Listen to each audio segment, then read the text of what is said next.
Good morning. My name is Heidi Convery. I'm the founder of Flourish LLC. I've been coaching the employees of the Vested Group for about 3.5 years now, and I'm really excited to spend some time with Reich this morning. How was your time with Chris? It was fun. Good. Chris and I have known each other for a while, and it's always fun having a great conversation with him. It's an incredibly fast It 10 is. minutes. I know, It this is. will be faster. Oh, great. So you had mentioned to Chris at the end that you took the StrengthsFinder assessment before our chat today. And that assessment really helps identify kind of what makes you tick. So what gives you energy, what you're really great at in terms of business building or interacting with others. And then it also gives you some blind spots. So it gives you kind of your full 34 list. We'll chat a little bit about your top 10 this morning, and then maybe talk a little bit about one or two that are at the bottom of your list, because that's usually where people want to kind of go first is, but what, how am I not this? Yeah. Oh, I can't wait to learn about myself. Oh, good, good. I know it's a little bit strange for Yeah. someone you've never met to come in and be like, Reich, let me tell you who you are. Okay. So I listened to your conversation with Chris a little bit and heard some perfect examples of some of your top 10 strengths. So out of your top 10, you're really dominant in strengths that are executing. So they like to get things done. They're really motivated to complete something. And then you also have a couple that are really strong in relationship building. So listening to you chat earlier, it made sense to me that you kind of lit up and got a little bit more excited about talking about solving problems, getting to know clients, developing those relationships. One of the first ones that I wanted to talk to you about was actually about the end of your conversation with Chris. So he mentioned what's something that you don't like to do, and you said leave clients. And so one of your top strengths is called relator, which is a talent that is really gifted at building strong, vulnerable, authentic connections with others.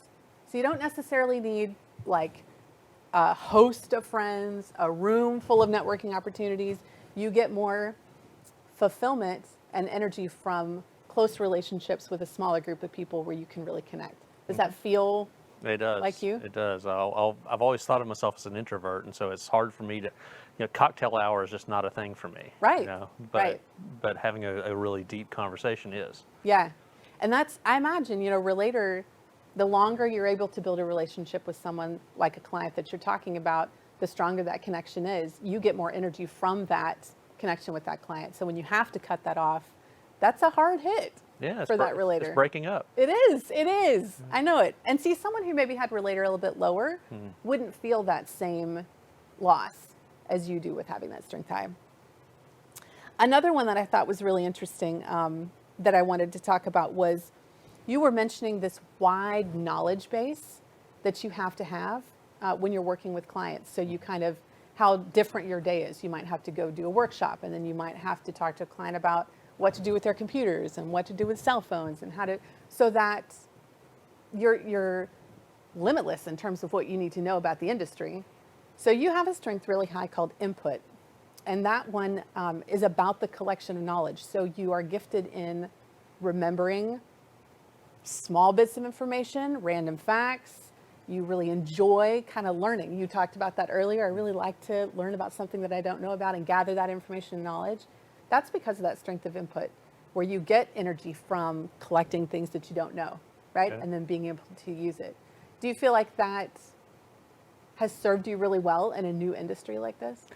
Yeah, and it's certainly having that broad knowledge base has put me in a unique position to be able to help others. Right.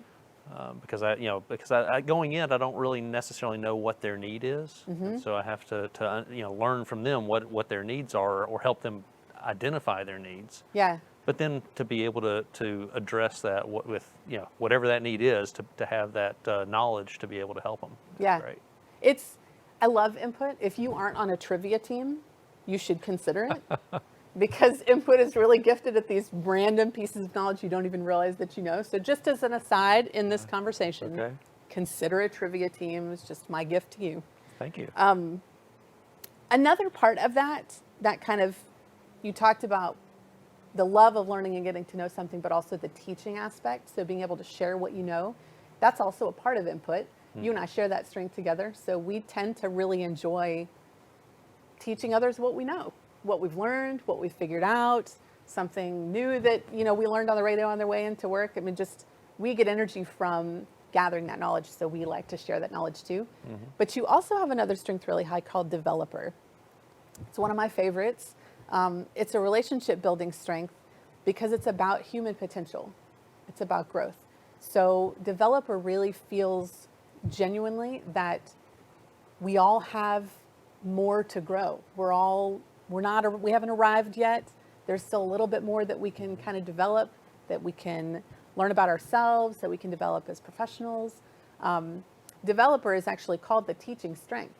Okay. So it happens to be really common in teachers, but it's because of that belief in the potential of others. So you kind of couple this belief in the potential of others with input and this knowledge base. And I would imagine that the times that you get to teach others, if it's giving a workshop, if it's sitting down with a small group, that's a really big energy surge for you. It is. I enjoy that. It takes a lot of preparation to do it well, because you want to make sure it's right. It's right. It meets their needs, but it's to actually do it is great. Yeah. And it's funny too. I don't know if you feel this way sometimes, where you might get out of a situation like that and you're like, man, it was really great. I've got this big kind of boost of energy. I really enjoyed it. Where someone else might go and do the exact same thing and be drained. They might kind of leave a workshop and just be like, I need a nap, I need to lay down or whatever. But it's because of those strengths that you have high that you really get energy from that. So this concept is, when you know where your talent lies, putting yourself into more situations to be able to use those will bring you more efficiency and more energy in your job. Okay. The last thing I wanted to talk about in your top 10, you mentioned earlier with Chris about setting standards in the industry. Because it's such a young industry, it hasn't been around for 100 years, right? And so you are really pivotal in that, and establishing what the standards are, what's okay, what is not okay, right? It's the right way to dispose of electronics, what's the right way to recycle them. Another strength that you and I have in common is called belief. That's really high in yours. And I think if I could come up with, if I had to sort of guess a word that I would use with belief, standards is probably what I would say. So I love that that's kind of where you went with that. Okay. Belief is about a core set of values that you bounce everything off of. And so when someone has a strength like belief really high, standards they're not just a good thing, they're a necessity. That to be able to look and make sure that ethics are involved, that morality is involved, that doing things the right way is involved. With belief high as a strength, I would say most people really know where you stand on most things. That's kind of how belief presents itself to others. Yeah, I hope so. Right? Yeah. I think belief is a great strength. Yeah. What do you feel like your core values maybe personally influence you professionally too? I mean, do you feel that strong kind of line for yourself about everything is going to bounce off of this set of core values? Yeah, when I was younger, I had sort of my work life and my home life and my church life, and these are kind of two, like 3 or 4 different roles that I had. Yeah. But they were kind of very separate. I had a wall between them, and then as I grew older and kind of figured out that, all right, no, my core beliefs, my core values need to apply everywhere I am, and I need to have one life. And it doesn't matter, moving from client to client or from, work to home to, wherever I am, it's me. Yeah. And so to be authentic and to follow those core set of beliefs is important. And I've had clients talk about that too. I'm not surprised. Yeah, I think most of our strengths, some are a little easier to see than others. Some are a little more visible and out there for people to be able to notice. Belief, I think, is one that is often very visible to others. And whether or not you realize it, I think you probably communicate those core values pretty consistently. Okay. And which is great. You have a compass for yourself to help bounce all of your decisions off of, so that there's a consistency involved with that. Last thing I just wanted to mention before, I told you this was like the fastest 10 minutes in the world.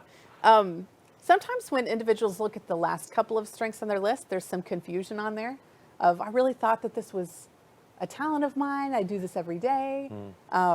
Or there might be a shock. Sometimes people have a strength like empathy really low, and then they feel like maybe they've got some sort of issue with humanity. Yeah. Not the case. The last strength on your list that came up was communication. And I like to mention that because sometimes I think we can look at a word like communication, which we know a definition of, and think, oh my gosh, I can't, this is saying I can't communicate with people. Definitely not the case. Communication as a talent, as a strength on here, really has to do with using vibrant language and imagery and words and kind of a physical presence in the way that they communicate. So I kind of think of storytellers, or really a lot of animation in the way that they interact with others. So that being on the bottom of your list doesn't mean you're not able to do that. It means that you don't get as much energy from doing that.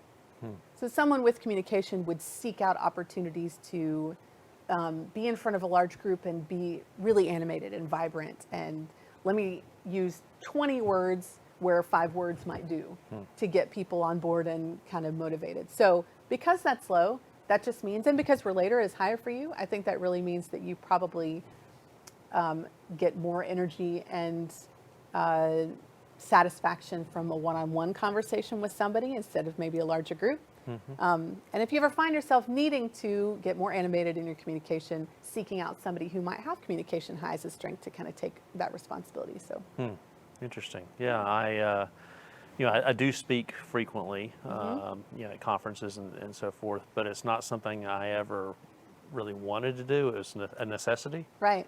And so, and I still do it, and I kind of push myself to do it. Yeah. Because it's important to do. Yeah. But it's not. Yeah. So I guess I see that. Yeah. I think for you to get more satisfaction out of those opportunities would be to lean in on that input developer role. So instead of seeing it as a large communication opportunity for people, you kind of viewing that role specifically for you as I get the chance now to communicate what I know, that input, and give that to others so that they can develop more, developer, right? Yeah. And grow a little bit and use that as kind of your focal point going in. Great. It's been really great to get to know you. Yeah. Tell you a little bit about yourself. That was quick. It was quick. Thanks so much.